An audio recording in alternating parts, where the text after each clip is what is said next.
আসসালামু আলাইকুম। অবিরাম বাংলা সংবাদের সবাইকে স্বাগত জানাচ্ছি। আমি শামীমা আক্তার। শুরুতে বিআরবি কেবল সংবাদ শিরোনাম। রাজনীতি ব্যবসায় পরিণত হয়েছে বললেন বদিউল আলম মজুমদার। চাঁদাবাজি আর মামলাবাজির সামনে হেরে গেছে ছাত্র জনতার রক্ত, ডক্টর ইফতেখারুজ্জামান।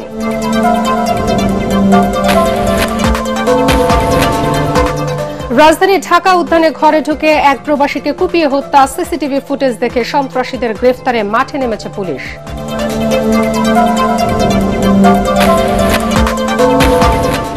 ঢাকায় 6.9 মাত্রার ভূমিকম্পে 8.5 লাখেরও বেশি ভবন ধসে পড়বে, মারা যাবে 2 লাখেরও বেশি মানুষ বলছে রাজউক।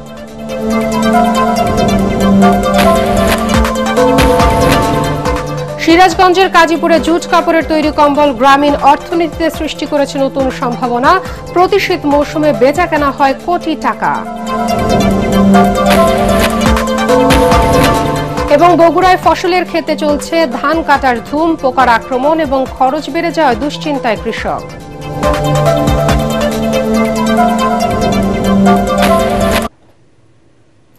শুনছিলেন বিআরবি কেবল সংবাদ শিরোনাম, এবার বিস্তারিত।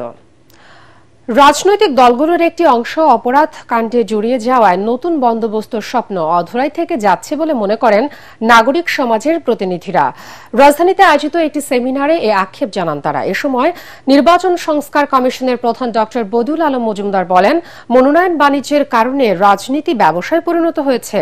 আর দুদক সংস্কার কমিশনের প্রধান ডক্টর ইফতেখারুজ্জামানের মতে 5 আগস্টের পর কতিপয় ব্যক্তির চাঁদাবাজি আর মামলাবাজির সামনে হেরে গেছে ছাত্র জনতার রক্ত। মিজান শাহজাহানের রিপোর্ট।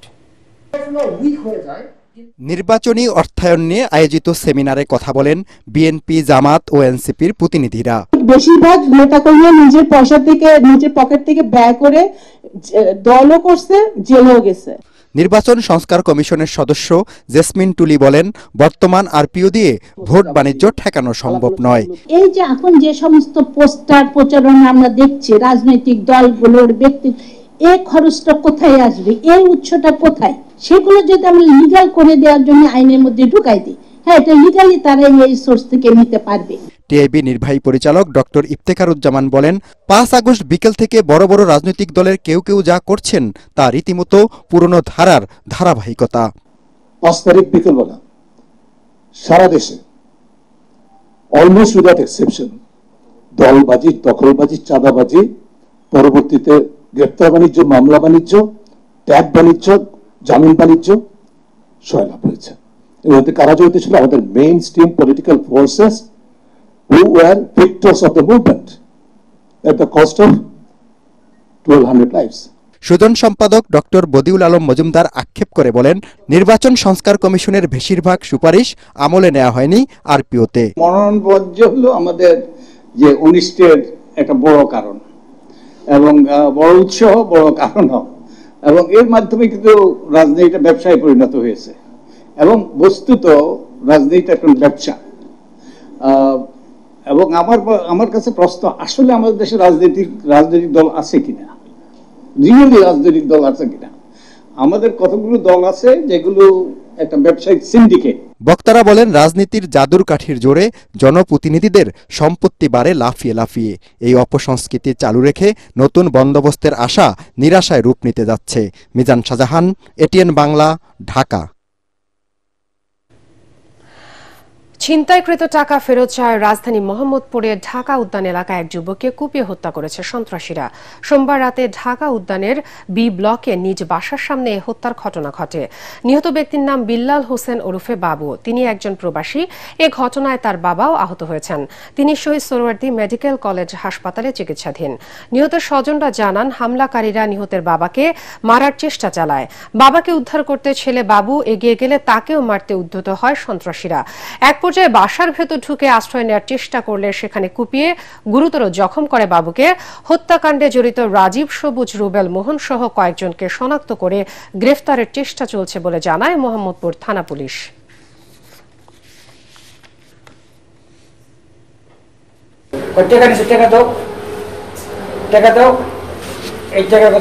আরো বেশি কত সন্ত্রাস এই অর্থ এলাকায় বিভিন্ন সন্ত্রাসগিরি করে। ওই যে কদিন আগে আপনার পৃথিবী সংবাদে যে সন্দীপা বাড়ি তাদের বাসা ডাকাতি করছে তাদের মামলা চলছে।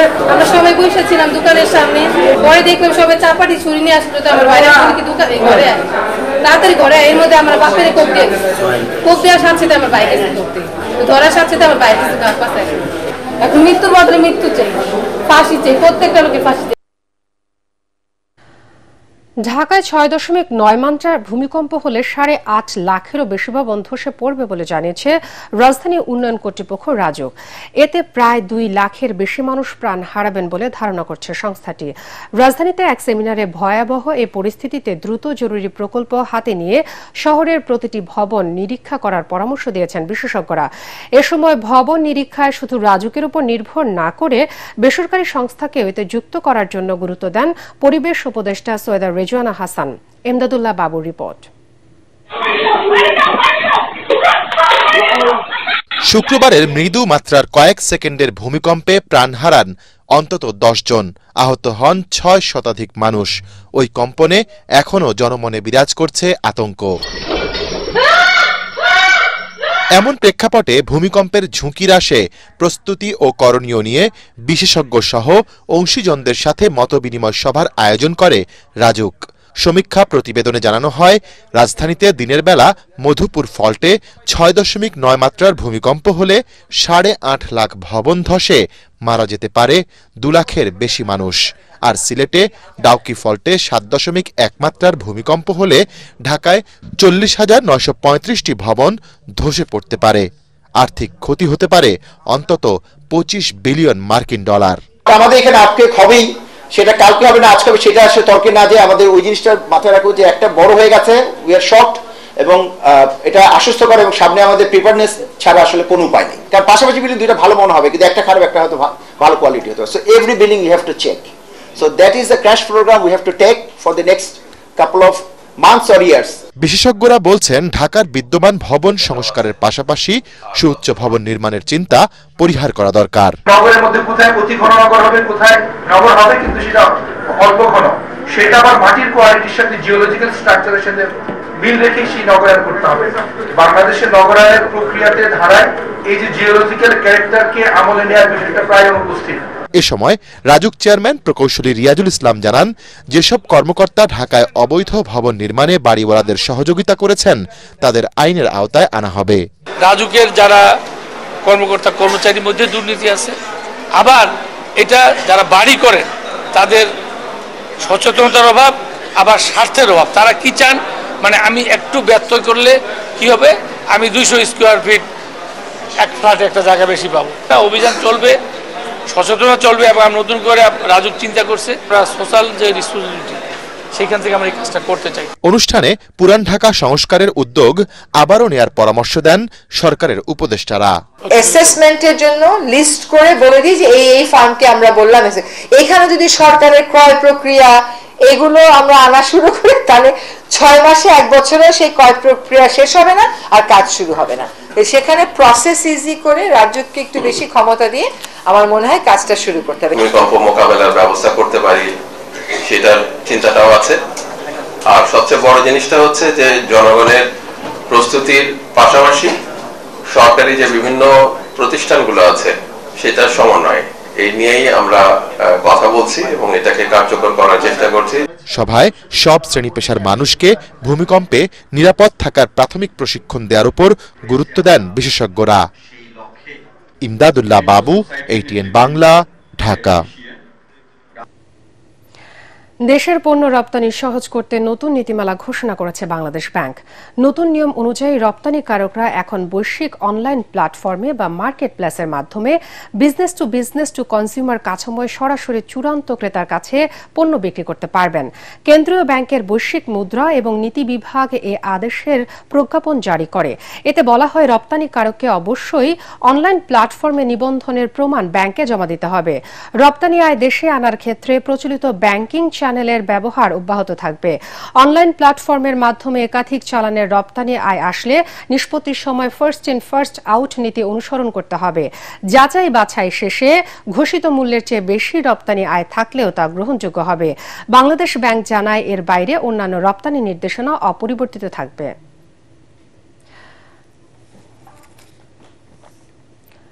শীত জেঁকে বসায় কম্বল তৈরিতে ব্যস্ততা বেড়েছে সিরাজগঞ্জের কাজীপুরের কম্বলপল্লীতে। প্রায় ৩ যুগ ধরে গার্মেন্টসের জুট কাপড় দিয়ে কম্বল তৈরি করছেন এ অঞ্চলের কারিগররা। দাম কম আর মান ভালো হওয়ায় এ কম্বলের চাহিদা দেশ জুড়ে। প্রতি শীত মৌসুমে কয়েক কোটি টাকার কম্বল বিক্রি হয় এই কম্বলপল্লীতে। সিরাজগঞ্জ প্রতিনিধি ফেরদৌস হাসানের পাঠানো রিপোর্ট জানাচ্ছেন ফারহিন ইসলাম টুম্পা। নদী ভাঙনে বিপর্যস্ত সিরাজগঞ্জের যমুনা শিকস্তি কাজীপুরের মানুষের কাছে যেন আশার আলো হয়ে দেখা দিয়েছে কম্বল তৈরির পেশা। পোশাক কারখানার বাতিল কাপড়ের টুকরো ও ঝুট দিয়ে উপজেলার শিমুলদাইর, বর্ষিভাঙা, সাতকয়া, শ্যামপুর, ঝালাভরা, কুনকুনিয়া, পাইকরতলি সহ ৩৫টি গ্রামে তৈরি হচ্ছে বাহারি রঙের কম্বল। ৩ যুগ ধরে চলে আসা এই শিল্পকে ঘিরে সৃষ্টি হয়েছে ৫০,০০০ মানুষের কর্মসংস্থান। ৫০০ টাকা এমনি মজুরি পাচ্ছি, আর এমনি ভালো আর চলতেছে। আর শীত আসলে আরো বেশি কাজ হবে। আগে ছিল মূল্য কম, এখন মূল্য বেশি, তার কারণে দেখা যায় যে সচ্ছলভাবে দিনকাল যাচ্ছে। আমি জুট কাপড় সিলাই হলে যেটুক টাকা পাই আমার সংসারে আল্লাহর রহমতে এই দিয়ে অনেক কিছু চলে যায়। ৯০ টাকা থেকে ৬,০০০ টাকা দরের বাংলা, বিশ্বাস ও চায়না সহ প্রায় ১৬০ ধরনের কম্বল তৈরি হচ্ছে এইসব গ্রামে। এখানকার মালের চাহিদা বেশি বা ভালো মান ভালো, তার কারণে সবাই নেয় আর কি। এটা যখন আমরা অনলাইনে সংযোজন করলাম তখন এটা সারা বাংলাদেশ বিস্তৃতি লাভ করছে এই কম্বল ব্যবসাটা। তবে ঋণ সুবিধা ও সরকারি পৃষ্ঠপোষকতা পেলে এই শিল্পের ব্যাপক প্রসার ঘটবে বলে দাবি ব্যবসায়ীদের।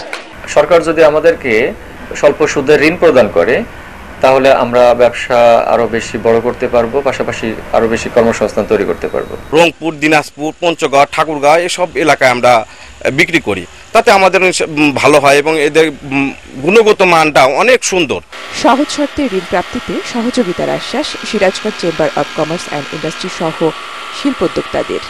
এই শিল্পটা প্রসারিত হোক, Sirajganj chamber of commerce and ইন্ডাস্ট্রির পক্ষ থেকে সকল রকমের সহযোগিতা থাকবে ইনশাল্লাহ। এই শিল্পটাকে একবারে বড় আকারের শিল্প পরিণত করতে যেসব সহযোগিতা দরকার ইনশাল্লাহ বিএনপি সরকার আসলে আমরা সব ধরনের সহযোগিতা করব। সহযোগিতা পেলে গাজীপুরের কম্বল গ্রামীণ অর্থনীতিতে ভূমিকা রাখবে এমনটাই মনে করেন সংশ্লিষ্টরা। Bureau report, ATN Bangla. উত্তরের শস্য ভাণ্ডার ক্ষেত বগুড়ায় এখন ধান কাটা মারায় ব্যস্ত সময় পার করছেন কৃষকরা। তবে এবছর বৈরী আবহাওয়া সহ পোকার আক্রমণে ধানের ফলন নিয়ে কিছুটা দুশ্চিন্তায় তারা। এর সাথে যোগ হয়েছে সার, কীটনাশক, শ্রমিকদের মজুরি এবং মারায় বাড়তি খরচ। ফলে উৎপাদন খরচ তুলে লাভের মুখ দেখতে পারবেন কিনা এ নিয়ে রয়েছে শঙ্কা। বগুড়া থেকে আজিজুল হাকিম রুমনের রিপোর্ট জানাচ্ছেন ফারহিন ইসলাম টুম্পা। বগুড়া জেলায় এবার আমন ধানের লক্ষ্যমাত্রা ছিল ১,৮৩,৫০০ হেক্টর। এর বিপরীতে উৎপাদন হয়েছে ১,৮৩,৪৯৫ হেক্টর জমিতে। তবে ফলন আশানুরূপ না হওয়ায় কৃষকদের মাঝে দেখা দিয়েছে হতাশা। তারা বলছেন, প্রতি বিঘা জমিতে ধান উৎপাদনে তাদের খরচ হয়েছে প্রায় ৮ থেকে ১০,০০০ টাকা, কিন্তু উৎপাদন হয়েছে ৯ থেকে ১০ মণ, যা কাঙ্ক্ষিত ফলনের তুলনায় অনেক কম। গত বছর আলু চাষে লোকসানের বোঝা মাথায় নিয়ে এবার ধান চাষেও খরচ তুলতে হিমশিম খেতে হচ্ছে তাদের। আওয়াজ করে পুষে ওঠা যাচ্ছে না, ওই জন্য কামলা পেটের দাম বেশি, আর লস খাওয়া হলে আলু চরম লস। ৫০০ টাকা বস্তা। ১ বিঘা ধান কাটতে এরা ৩,৫০০ টাকা করে দিচ্ছে। তারপর ধান মাড়াই করতে লাগবে আবার আপনি বিঘাকে ৭০০ টাকা।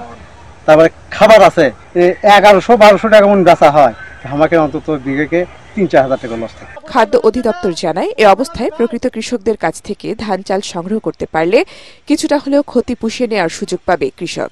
আমরা আশা করি যে কৃষক ন্যায্য দাম পাইছে। আমরা কিন্তু আমন গতবারের তুলনায় চালের ক্ষেত্রে বেশ কয়েক টাকা বাড়ানো হয়েছে, ধানের ক্ষেত্রেও কিন্তু প্রাইস বাড়ানো হয়েছে। সো আশা করি যে কৃষকরা ন্যায্য মূল্য পাবে। বৈরী আবহাওয়ার মধ্যেও কৃষকদের নিয়মিত পরামর্শ ও প্রযুক্তি সহায়তা দেওয়া হয়েছে বলে দাবি কৃষি বিভাগের। এই দাম যেটা আছে এটা যদি থাকে অবশ্যই কৃষক লাভবান হবে আশা করছি আর কি। তবে যেটা বললেন শ্রমিক, এটা কিন্তু একটা সামনে বড় ইস্যু, এখনো ইস্যু যেটা বলছি আমরা, যখন কৃষক ধান কাটে এ সময় শ্রমিক পাওয়াটা যায় না এবং দাম অনেক বেশি হয়ে যাচ্ছে। আমরা কৃষকদেরকে যন্ত্রের মাধ্যমে ধান কাটাতে উৎসাহ করছি এবং আমাদের ভর্তুকির আওতায় কিন্তু যন্ত্র দেওয়া হয়েছে। এগুলোকে আমরা চেষ্টা করছি কৃষকের দোরগোড়ায় যত দেওয়া যাবে কৃষক তত এখান থেকে বেঁচে থাকবে এবং তার লাভ হবে। সরকারি ধান চাল সংগ্রহ কার্যক্রম ও সঠিক বাজার ব্যবস্থাপনা নিশ্চিত হলে বাঁচবে কৃষক, এমনটাই প্রত্যাশা সংশ্লিষ্টদের। Bureau report, ATN Bangla. জামালপুরের তারাকান্দিতে অবস্থিত যমুনা সার কারখানায় দীর্ঘ ২২ মাস পর গ্যাসের সংযোগ দিয়েছে Titas gas transmission and distribution company. ২০২৪ সালের ১৫ জানুয়ারি এই কারখানায় গ্যাসের সংযোগ বিচ্ছিন্ন করে দেওয়ার পর থেকে ইউরিয়া উৎপাদন বন্ধ থাকে। সোমবার রাতে যমুনা সার কারখানার ভারপ্রাপ্ত ব্যবস্থাপক দেলোয়ার হোসেন জানান, Titas gas transmission and distribution company Jamuna সার কারখানায় ২২ মাস পর গ্যাসের সংযোগ দিয়েছে। গ্যাস না থাকায় এতদিন ইউরিয়া সার উৎপাদন পুরোপুরি বন্ধ ছিল। তবে কারখানা সচল করে পুনরায় উৎপাদনে যেতে আরো অন্তত ২ সপ্তাহ সময় লাগবে। প্রতিদিন ১৭০০ মেট্রিক টন দানাদার ইউরিয়া উৎপাদন হয় এই সার কারখানা থেকে। নর্দার্ন ইলেকট্রিসিটি সাপ্লাই কোম্পানি নেসকোর প্রিপেইড মিটার বাতিল, মিটার ভাড়া এবং বিভিন্ন চার্জ বন্ধের দাবিতে নাটোরে নেসকো কার্যালয়ে ঘেরাও এবং বিক্ষোভ কর্মসূচি পালন করেছে বৈষম্য বিরোধী ছাত্র আন্দোলন সহ সর্বস্তরের মানুষ। সোমবার সকাল ১১টা থেকে বিক্ষোভ কর্মসূচি চলে রাত পর্যন্ত। এ সময় নেসকো অফিসের সামনে আগুন জ্বালিয়ে দেয় আন্দোলনকারীরা। এতে সড়কে যান চলাচল বন্ধ হয়ে যায়। আন্দোলনকারীদের দাবি নির্ধারিত ইউনিট ব্যবহারের উপর চার্জ আদায় ছাড়াও প্রতি মাসে মিটার ভাড়া, ডিমান্ড চার্জ এবং লোড ফির নামে নানা খাতে গ্রাহকদের কাছ থেকে হাজার হাজার টাকা লুট করে নিচ্ছে নেসকো। এ সময় লং মার্চ টু নেসকো কর্মসূচির ডাক দেয় তারা। পরে জেলা ও পুলিশ প্রশাসনের আশ্বাসে গভীর রাতে কর্মসূচি স্থগিত করে আন্দোলনকারীরা।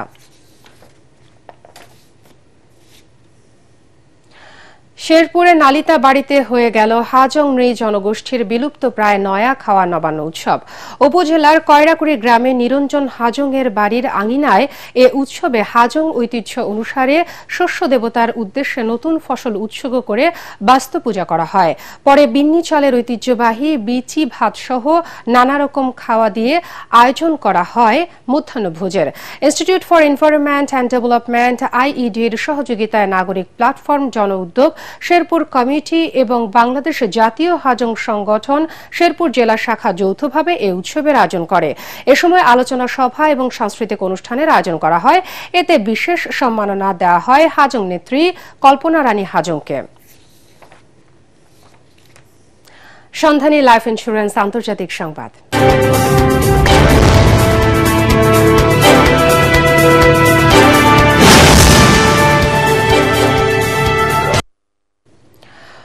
আগামী বছরের এপ্রিলে বৈঠকে বসতে যাচ্ছেন মার্কিন প্রেসিডেন্ট ডোনাল্ড ট্রাম্প এবং চীনের প্রেসিডেন্ট শি জিনপিং। এক ফোনালাপের পর বৈঠকের বিষয়ে একমত হন দুই দেশ প্রধান। ব্রিটিশ সংবাদ মাধ্যম বিবিসি জানায়, সর্বশেষ এই ফোনালাপে তারা বাণিজ্যিক, রাশিয়ার ইউক্রেন আক্রমণ, ফ্যান্টানিল এবং তাইওয়ান সহ নানা ইস্যু নিয়ে দুই রাষ্ট্রপ্রধানের মধ্যে ফোনালাপ হয়। হোয়াইট হাউস জানিয়েছে, প্রায় ১ ঘণ্টা স্থায়ী ফোনালাপে মূলত বাণিজ্য কেন্দ্রিক আলোচনা হয়েছে। ফোনালাপের পর ট্রাম্প ট্রুথ সোশ্যালে দেয়া এক পোস্টে লেখেন, চীনের সঙ্গে যুক্তরাষ্ট্রের সম্পর্ক অত্যন্ত দৃঢ়। আগামী বছরের এপ্রিলে বেইজিং সফরে যেতে সম্মত হয়েছেন তিনি। অন্যদিকে চীনের সরকারি বার্তা সংস্থা জানায়, দুই দেশই সমতা, সম্মান এবং পারস্পরিক লাভের ভিত্তিতে ইতিবাচক অগ্রাধিকার গতি বাড়ানোর রাখতে সম্মত হয়েছে। এবার পার্টেক্স খেলার খবর।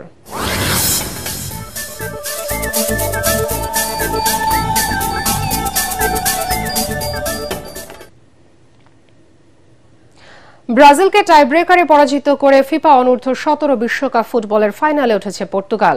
কাতারের দোহায় আক্রমণ আর প্রতি আক্রমণের এই ম্যাচে দুদলই গোলের সুযোগ তৈরি করেছিল, কিন্তু কেউ সফল হয়নি। তাতে করে খেলার ফলাফল নির্ধারণে টাইব্রেকারের প্রয়োজন হয়। দুদলই প্রথম ৪টি স্পট কিকে গোল করেন। পঞ্চম টায়ে গোল করতে ব্যর্থ হন পর্তুগালের গোলকিপার। পরে স্পট কিকে গোল করতে পারলে ফাইনালে পৌঁছে যাবে ব্রাজিল, কিন্তু ব্রাজিলের রুয়ান পাবলো পোস্টে এগিয়ে সেই সুযোগ মিস করেন। সপ্তম টায়ে ব্রাজিলের খেলোয়াড় ক্রসবারের উপর দিয়ে বাইরে উঠলেই প্রথমবারের মতো অনূর্ধ্ব ১৭ বিশ্বকাপের ফাইনালে পৌঁছে যায় পর্তুগাল। অন্য ম্যাচে স্পেনকে ২-০ গোলে হারিয়ে ফাইনালে উঠেছে অস্ট্রিয়া। এ জয়ে বৃহস্পতিবার শিরোপার লড়াইয়ে ইউরোপিয়ান চ্যাম্পিয়ন পর্তুগাল মুখোমুখি হবে অস্ট্রিয়ার। তার আগে তৃতীয় স্থান নির্ধারণী ম্যাচে ব্রাজিল লড়বে স্পেনের সাথে। শেষ করার আগে বিআরবি কেবল সংবাদ শিরোনাম আরো একবার। রাজনীতি ব্যবসায় পরিণত হয়েছে বললেন বদিউল আলম মজুমদার। চাঁদাবাজি আর মামলাবাজির সামনে হেরে গেছে ছাত্র জনতার রক্ত, ডক্টর ইফতেখারুজ্জামান।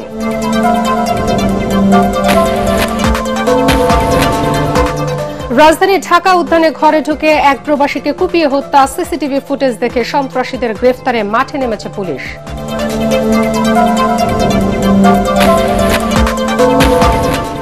ঢাকায় 6.9 মাত্রার ভূমিকম্পে 8.5 লাখেরও বেশি ভবন ধসে পড়বে, মারা যাবে 2 লাখেরও বেশি মানুষ বলছে রাজুক।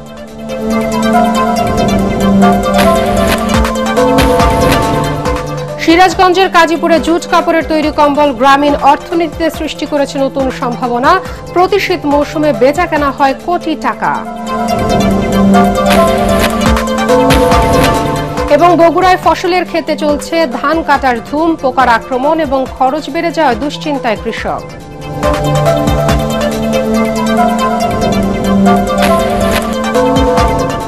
পরবর্তী সংবাদ দেখার আমন্ত্রণ জানিয়ে এখনকার মতো শেষ করছি। এটিএন বাংলা সংবাদ ইউটিউবে দেখতে ব্রাউজ করুন youtube/ATN বাংলা নিউজ। সাথে থাকার জন্য ধন্যবাদ সবাইকে।